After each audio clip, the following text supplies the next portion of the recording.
Γεια χαρά σε όλους, είμαι ο Κώστας ο Μαυραγάνης, καλώς ήρθατε στο κανάλι μου.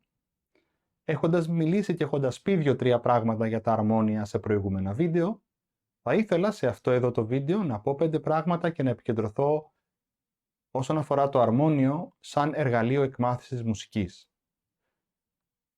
Ακόμα και για όσους το αρμόνιο δεν είναι το βασικό τους όργανο, ούτε καν το βασικό αντικείμενο μελέτης σχετικά με τη μουσική, από την εμπειρία μου έχω δει ότι οι βασικές γνώσεις πάνω στο αρμόνιο μπορούν να βοηθήσουν πάρα πολύ και τους μουσικούς, τους μαθητές μουσικούς άλλων οργάνων ή άλλων μουσικών ειδικοτήτων.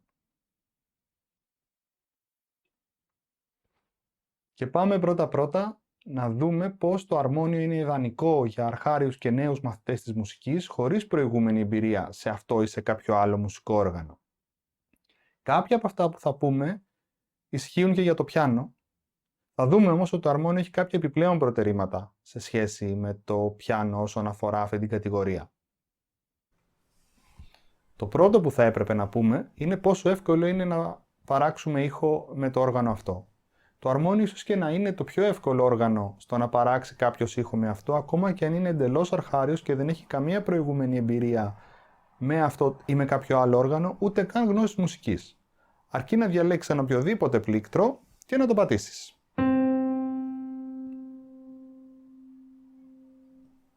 Κατευθείαν λοιπόν έχεις μια σωστή ντο για όσο χρόνο τη θες, χωρίς να έχεις κάποιο πρόβλημα. Και πιστέψτε με, αυτό δεν είναι καθόλου αυτονόητο, γιατί σε κάποια όργανα ακόμα και να παίξεις 2-3 απλές νότες μπορεί να χρειάζεται πάρα πολύ εξάσκηση και δεν είναι καθόλου εύκολο. Ακόμα και κάτι απλό σαν αυτό εδώ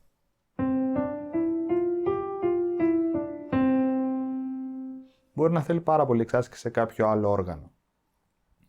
Επίσης, να πούμε ότι τα πλήκτρα του αρμονίου είναι αρκετά μαλακά, έτσι ώστε μπορεί ένας οποιοσδήποτε μαθητής να τα παίξει χωρίς κάποια μεγάλη δυσκολία. Κάτι που δεν ισχύει πάντα στα πλήκτρα ενός ακουστικού πιάνου, για παράδειγμα, καθώς είναι σκληρά και μπορεί κάποιοι μαθητές, ας πούμε μικρά παιδιά, να δυσκολεύονται να τα πατήσουν και ακόμα και αν τα καταφέρουν αυτό να τους κουράζει. Ξέρω ότι κάποιοι καθηγητές πιάνου δεν συμπαθούν τα μαλακά πλήκτρα του αρμονίου, θεωρούν ότι θα δυσκολέψει πολύ τη μετάβαση του μαθητή σε ένα ακουστικό πιάνο στο μέλλον και έχει κάποια βάση αυτό.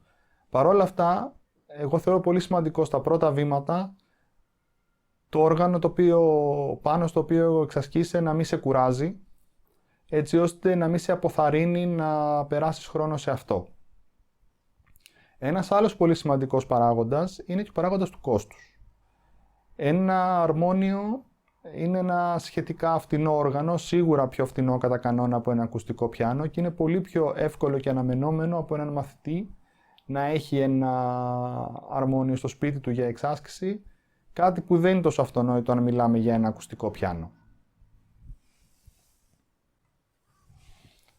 Το δεύτερο πράγμα φυσικά που πρέπει να αναφέρουμε είναι η διάταξη των πλήκτρων καθ' αυτή. Είναι πανομοιότυπη με αυτήν ενός πιάνου και μας κάνει ξεκάθαρα αρκετά πράγματα τα οποία σε άλλα όργανα δεν είναι καθόλου ξεκάθαρα και οφθαλμοφανή.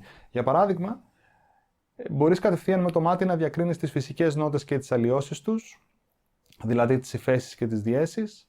Κατευθείαν μπορείς να πεις σε κάποιον ότι τα λευκά πλήκτρα όλα είναι φυσικές νότες, ενώ τα μαύρα πλήκτρα είναι αλλοιώσεις, διέσεις και υφέσεις.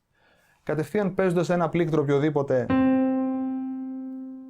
ο μαθητής μπορεί να σου πει ότι μιλάμε για μια φυσική νότα ή ένα μαύρο πλήκτρο ότι μιλάμε για κάποια αλλοίωση, ακόμα και αν δεν ξέρει να σου πει πώς ονομάζεται αυτή η αλλοίωση.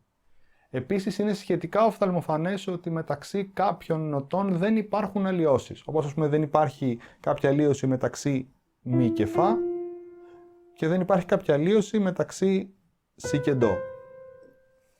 Αυτό δεν είναι καθόλου προφανές και καθόλου οφθαλμοφανές σε άλλα μουσικά όργανα, παρότι είναι ένας κανόνας που φυσικά ισχύει για όλα τα μουσικά όργανα όλου του κόσμου, έτσι. Συνεχίζοντας το ίδιο ύφος ακριβώς, μπορείς αρκετά εύκολα να εξηγήσεις κάποιες έννοιες όπως είναι οι υψηλές συχνότητες και οι υψηλές νότες ή χαμηλές συχνότητες και χαμηλές νότες, εξηγώντας ότι ξεκινάμε από τα αριστερά, από τις χαμηλές νότες και όσο κινούμαστε προς τα δεξιά η συχνότητα αυξάνεται, άρα πηγαίνουμε σε ψηλές νότες και μπορεί σχετικά εύκολα να το δείξει κιόλας.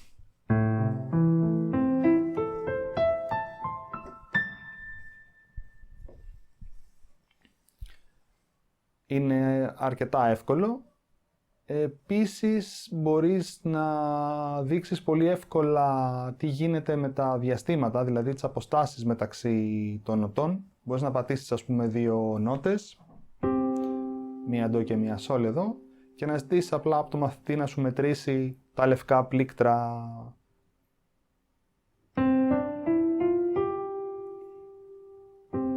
Και να οπτικοποιήσει έτσι το μαθητή ότι εδώ έχουμε ένα διάστημα μιας καθαρής πέμπτης. Χρησιμοποιώντας αυτή τη δύναμη και την ευκολία του να εξηγήσει τα διαστήματα, μπορείς πολύ εύκολα και σχετικά γρήγορα να μιλήσεις για συγχορδίες, τρίφωνες, τετράγωνες, οτιδήποτε. Μπορείς σχετικά εύκολα λοιπόν να δείξεις μία λαμινόρε, έχοντας εξηγήσει το διάστημα της μικρής τρίτης εδώ. Και φυσικά λέγοντας ότι πηγαίνοντας σε μια μεγάλη τρίτη, πλέον έχεις δημιουργήσει μια λα ματζόρε, είναι πολύ εύκολο. Επίσης μπορείς πολύ εύκολα να οπτικοποιήσεις και να δείξεις τις αναστροφές των συγχορδιών. Για παράδειγμα, είναι και αυτή μια λα μινόρε, μια αναστροφή και ούτω καθεξής. Μπορείς να συνεχίσεις και να εκμεταλλευτείς αυτή την ευκολία στα διαστήματα για να εξηγήσεις πολλά πράγματα που σε άλλα όργανα θα είναι πραγματικά αρκετά πιο επίπονο και χρειάζεται πολύ περισσότερα μαθήματα για να μπορέσεις να πεις τα ίδια πράγματα. Δεν θέλω τώρα να επεκταθώ πάρα πολύ γιατί δεν είναι ο σκοπός αυτού του βίντεο να μιλήσουμε για συγχορδίες και διαστήματα. Το επόμενο που πρέπει να αναφέρουμε είναι ότι στο αρμόνιο μπορείς να παίξεις, εκτός από τη μελωδία ενός κομματιού, να παίξεις και τα ακόρντα, δηλαδή τη συνοδεία, κάτι που δεν γίνεται φυσικά σε όλα τα όργανα, και έτσι να έχεις ένα πιο ολοκληρωμένο αποτέλεσμα, όπως για παράδειγμα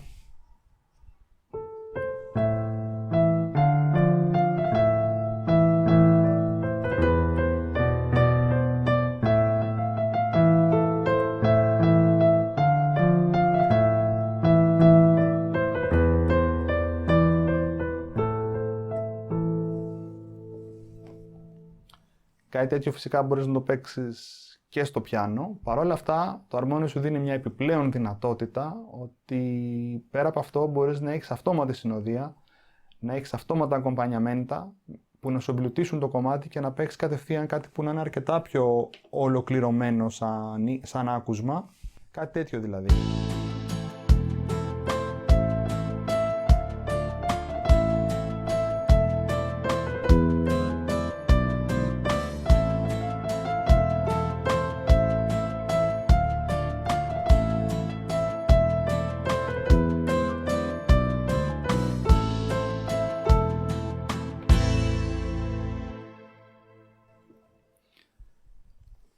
Αυτό μπορεί να μας βοηθήσει κατευθείαν να ξεκινήσουμε και να παίζουμε πράγματα τα οποία είναι πιο ολοκληρωμένα σε πολύ συντομότερο χρονικό διάστημα. Το επόμενο πράγμα που πρέπει να αναφέρουμε είναι ότι σε ένα αρμόνιο είναι πολύ εύκολο να κάνεις αυτό που λέμε τρανσπόρτο, δηλαδή να μεταφέρεις την τονική βάση ενός κομματιού ή μιας μελωδίας που παίζεις, έτσι ώστε να σε βοηθάει, ξέρω εγώ, να το τραγουδήσεις καλύτερα σε τόνο που σε βολεύει ή να το ακούσεις ή να παίξεις κάποιο άλλο όργανο που δυσκολεύεται στην τονικότητα μαζί σου κτλ. Ας πούμε για παράδειγμα το κομμάτι που παίζαμε πριν από λα μινόρε, μπορώ να ρυθμίσω πολύ εύκολα το αρμόνιό μου να παίξει ένα τόνο πάνω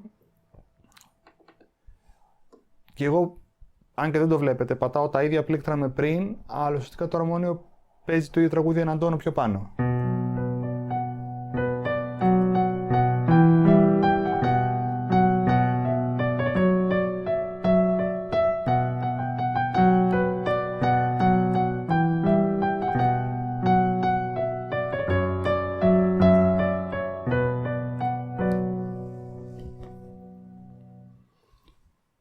Πιστέψτε με, το τόσο εύκολο τρανσπόρτο βοηθάει πάρα πολύ όσους θέλουν να κάνουν εξάσκηση κάποιο τραγούδι σε διαφορετικό τόνο από αυτόν που έχουν μάθει να το παίζουν και πρακτικά μαθαίνεις να παίζεις ένα τραγούδι σε έναν τόνο και από εκεί και πέρα μπορείς να το παίξεις σε οποιοδήποτε τόνο θέλεις ανά πάσα στιγμή με το πάτημα ενός κουμπιού. Είναι κάτι που χρησιμεύει πάρα πολύ.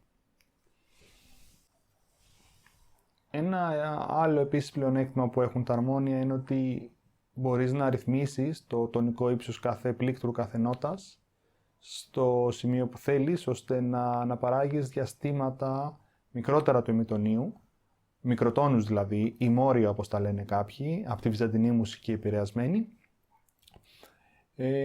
Και αυτό σε βοηθάει να μελετήσεις και να παίξεις κομμάτια και πράγματα που σε ένα κανονικό συγκερασμένο όργανο, σε ένα πιάνο, σε μια κιθάρα, δεν υπάρχει περίπτωση να μπορέσεις να τα μελετήσεις. Μπορείς να παίξεις κατά προσέγγιση, αλλά δεν μπορείς σίγουρα να παίξεις τα διαστήματα αυτά. Οπότε εκεί που έχεις την κανονική σου ίσως συγκερασμένη κλίμακα, μπορείς για παράδειγμα, και να έμεινε τόσο σκληρή η δεύτερη βαθμίδα, μπορείς να την ψηλώσεις λίγο. Εγώ ας πούμε θα την ψηλώσω κατά 24%.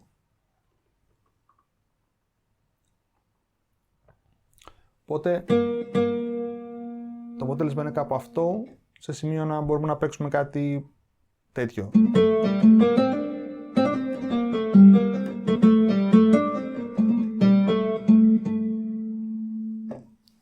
Είναι κάτι επιπλέον για όσους θέλουμε να μελετήσουμε αυτό το είδος της ανατολίτικης μουσικής, της τροπικής μουσικής. Η πρόσβαση σε μικροτόνους και σε μόρια είναι κάτι που βοηθάει πάρα πολύ και έτσι μπορούμε να μελετήσουμε και αυτά τα κομμάτια. Ένα ακόμα πλεονέκτημα φυσικά που έχουν τα αρμόνια είναι ότι είναι πλήρως ψηφιακά όργανα και αυτό μας δίνει κάποιες ευκολίες, όπως για παράδειγμα ότι μπορούμε να παίζουμε φορώντας ακουστικά καλή ώρα και να κάνουμε εξάσκηση λοιπόν όσο δυνατά θέλουμε χωρίς να ενοχλούμε κανέναν απολύτως και να μας ακούει κανένας. Επίσης, ο ήχος είναι πολύ εύκολο μέσω μιας εξωτερικής κάρτας ήχου να περάσει και στον υπολογιστή και να ηχογραφηθεί. Είναι αρκετά πιο εύκολο από κάποιο άλλο όργανο, το οποίο χρειάζεται ενίσχυση, ίσως κάποια προενίσχυση και κάποια άλλη δουλειά για να ηχογραφηθεί. Το αρμόνιο μπορεί σχεδόν άμεσα να περάσει σε ένα σύστημα με μηδενικό θόρυβο και να ηχογραφηθεί άμεσα. Εκτός αυτού, τα αρμόνια κατά κανόνα έχουν πολύ καλή συνδεσιμότητα με ηλεκτρονικούς υπολογιστές και λογισμικά εγγραφής και επεξεργασίας ήχου, τα Digital Audio Workstations. Οπότε, ακόμα και αν τα πλήκτρα δεν είναι το βασικό σου όργανο, αν είσαι ένας κιθαρίστας ας πούμε, ή ένας τραγουδιστής που θέλει να ηχογραφήσει κάτι στο σπίτι του και να χρησιμοποιήσει τα plugins ενός Digital Audio Workstation, είναι μάλλον καλύτερα να το κάνεις χρησιμοποιώντας ένα MIDI controller, κάποια πλήκτρα δηλαδή, παρά να το κάνεις με το πληκτρολόγιο και το ποντίκι του υπολογιστή. Δεν είναι ότι δεν γίνεται, αλλά η χρήση ενός αρμονίου θα σε διευκολύνει αρκετά, γι' αυτό και σχεδόν όλα τα home studios όλοι χρησιμοποιούν και κάποια πλήκτρα μικρά ή μεγάλα για να τους διευκολύνει στη χρήση αυτών των προγραμμάτων. Σε αυτό το σημείο, καλό είναι να δούμε πώς το αρμόνιο μπορεί να βοηθήσει μαθητές που μελετάνε κάποιο άλλο μουσικό όργανο σαν βασικό, ακόμα και τραγούδι. Η πιο βασική βοήθεια που μπορεί να έχουν από ένα αρμόνιο είναι το αρμόνιο μπορεί να τους δώσει αυτόματα ακομπανιαμέντα. Δηλαδή αυτόματη συνοδεία σε ό,τι κάνουν. Και μάλιστα λόγω του transport που είπαμε πριν, μπορεί να τους δώσει αυτή τη συνοδεία σε οποιοδήποτε τόνο θέλουν. Κάτι που είναι πάρα πολύ σημαντικό και βολικό και μπορεί να βοηθήσει πάρα πολύ τη μελέτη μας. Για παράδειγμα, μπορεί κάποιος να χρειάζεται, ξέρω εγώ, μια βασική λαμινόρε να παίζει. Μπορεί ένας μπασίστας να βγάλει τον μπάσο για να παίξει ο ίδιος. Ένας κιθαρίστας μπορεί να αφαιρέσει την κιθάρα.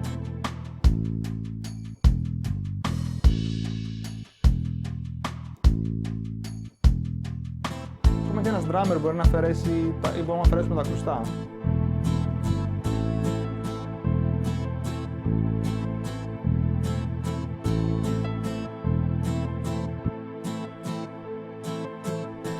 κάνουμε ό,τι θέλουμε. Ένας τραγουδιστής επίσης θα μπορούσε, που θέλει να μάθει να τραγουδάει και θέλει να εξασκήσει αυτό το κομμάτι, μπορεί να χρησιμοποιήσει αυτή τη βάση για να ξεκινήσει. Με εξέδες και ζουμπούλια και θαλάσσινα πουλιά, σαν θα δείτε την καλή μου χαιρετίσματα πολλά. Μπορεί να συνειδητοποιήσει ότι ο τόνος είναι λίγο χαμηλά και χρειάζεται να το ανεβάσει ένα τόνο. Με το πάτημα ενός κουμπιού λοιπόν, με εξέδες και ζουμπούλια και θαλάσσινα πουλιά, σαν θα δείτε την καλή μου χαιρετίσματα πολλά.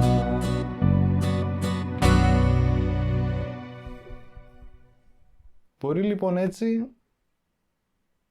να τους βοηθήσει πάρα πολύ στη μελέτη τους, πάρα πολύ στην εξάσκηση, ασχέτως